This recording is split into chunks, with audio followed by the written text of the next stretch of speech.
India has done it. It has become now the fourth country to land a spacecraft on the moon after the U.S. and China and the former Soviet Union.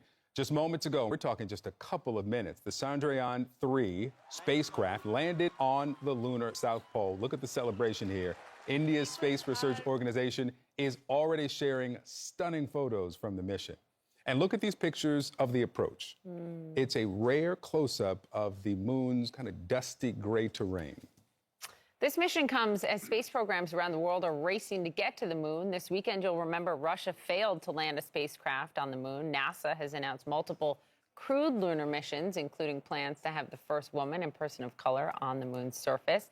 But India landed on the south pole of the moon, and experts believe there could be ice, mineral deposits, valuable elements there. Our Vedika Sood joins us live in New Delhi with more. I can only imagine how excited people are, Vedika.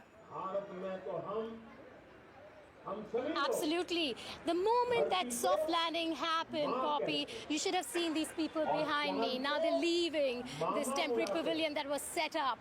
But they were clapping, they were cheering, there were chants, they were cheering the Prime Minister on after that while he was addressing the nation. The Indian Prime Minister Narendra Modi is at the BRICS summit in South Africa currently, but he tuned in virtually to watch that moment. And what a moment it was. You could see the emotional scenes inside the Mission Control Center. And if you just go 4 years back approximately, those very hearts were broken, not only inside the Mission Control Room, but across India. Millions of hearts broke when the Chandrayaan-2 failed to make that soft landing on the moon. But well, that's the past. Now look at what's happened today. India's not only, like you pointed out, Victor, the fourth country in the world to make this soft landing on the moon. It's also the first country in the world to make this soft landing in the South Pole region. A big accomplishment for India. Just the first in many in terms of its space ambitions. It wants to send a mission to space very soon, a manned mission.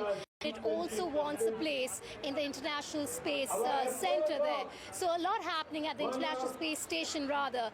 Right now, we still have the Indian Prime Minister speaking live. This is, like people have told us and scientists have said, a moment of intense national pride. Back to you. Exciting moment. They're joining a very small fraternity. Vedika Sood with the reporting there. Thank you so much. Let's bring in now Mike Massimino. He's a former NASA astronaut and professor of mechanical engineering at Columbia University. He also has a new book coming out in December called Moonshot, a NASA astronaut's guide to achieving the impossible. Mike, good to have you. Let's start here with the positioning. Yeah. How important it is for India not just to join this fraternity, but to go now to the South Pole. Yeah, so the South Pole's big, Victor, because of ice. There's ice there, so the interest with ice is that it can be possibly made into drinking water to support crews that would go there, astronauts that would go there, and also could be turned into rocket fuel to use the moon as a place to launch to further locations out in the cosmos. So that is the great interest with the South Pole, and no one's been able to land there yet. This is the first time a country has pulled that one off. So this is big news, and looking forward to what they'll find out there. And what are they trying to find out there? Well, if they can find that ice and learn more about it, how it's composed, of what form it's in, where it is exactly, and maybe how they can process it into drinking water and how they can maybe process it into fuel. Also, just the orbital mechanics, the physics of getting to the reason it's so difficult is because it's a difficult place to get to based on the math, the physics, the orbital mechanics. It's harder to get there than it is toward the center of the moon where we've landed previously. So hopefully they'll share all that information. I would expect they would. What the terrain is like, if there's any atmosphere there at all, any traces of any elements there. So all of these things will help us understand the South Pole, which is of great interest as a possible landing location, not only for more spacecraft like this, but also for people in the future. Yeah. It's just been a few days since the Russians, their unmanned mission to the moon ended in failure. It crashed into the surface of the moon. And now India has landed this. Are we in another moon race? I mean, what do you see with this, I guess, rush back?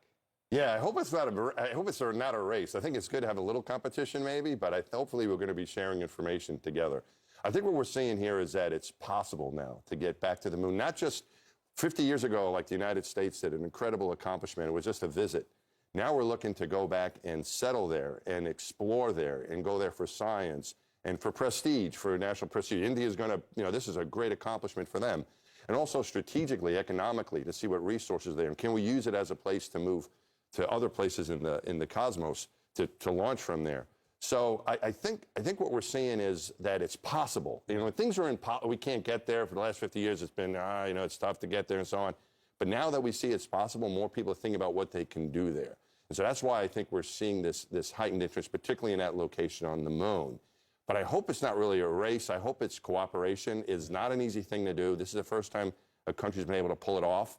Hopefully they'll share that information, and hopefully we can go together. It's a huge undertaking, and I hope it's done as a team between different countries around the world.